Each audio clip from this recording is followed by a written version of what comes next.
भारत में ऐसे मंदिर छुपे हुए हैं जो इतने अनोखे और रहस्यमय हैं कि उन्होंने सदियों से इतिहासकारों, पुरातत्वविदों और आध्यात्मिक खोजियों को हैरान कर दिया है। ये साधारण पूजा स्थल नहीं है, ये हैं 64 योगिनी मंदिर, जो पूर्ण रूप से गोल आकार में बनाए गए हैं और माना जाता है कि इनमें ब्रह्मांडीय ऊर्जा का संचार होता है। इन मंदिरों के अंदर 64 शक्तिशाली योगिनियां हैं, ऐसी रहस्यमयी महिलाएं जिन्होंने मृत्यु को पार कर तांत्रिक देवियां बन गई। ये योगिनियां कौन थी? इन्होंने अपनी सांसारिक जिंदगी छोड़कर तंत्र और रहस्यमयी साधना को क्यों अपनाया?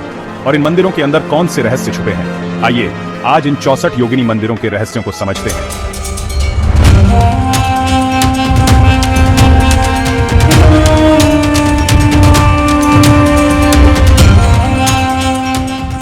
अगर आप मेरे चैनल में नए हो तो चैनल को सब्सक्राइब करना ना भूले।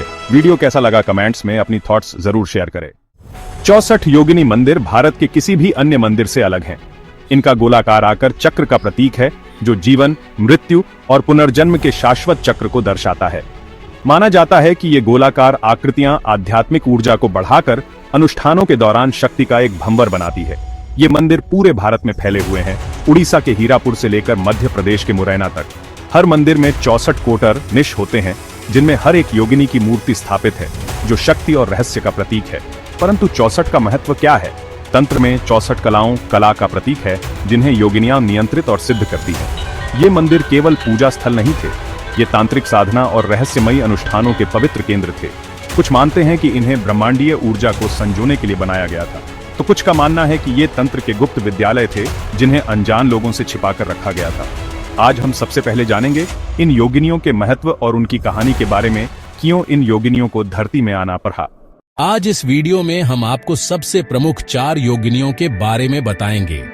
अगर आपको बाकी के 60 योगिनियों के बारे में जानना है तो कमेंट में बताएं।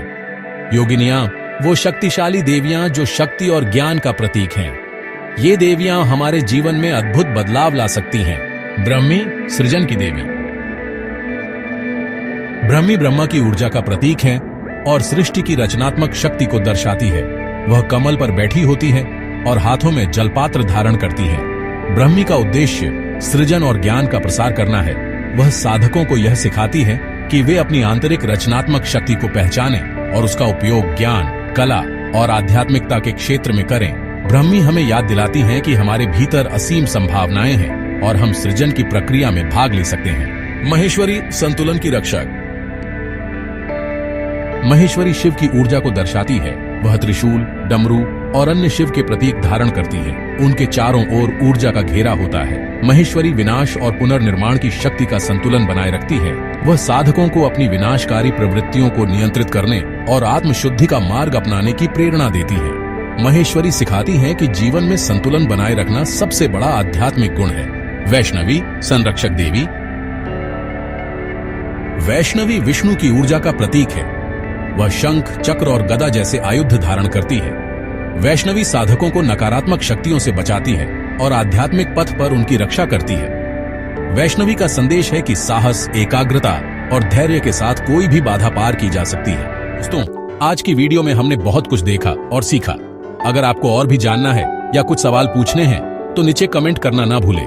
हम कोशिश करेंगे कि आपके सभी सवालों के जवाब दे सकें। और अगर आपको वीडियो पसंद आई तो लाइक और सब्सक्राइब जरूर करें। याद रखें, ये चैनल आपके लिए है। आपकी पसंद, आपके सवाल और आपकी राय हमारे लिए बहुत मायने रखते हैं। तो मिलते हैं अगली बार एक नई कहानी के साथ। तब तक के लिए अलविदा और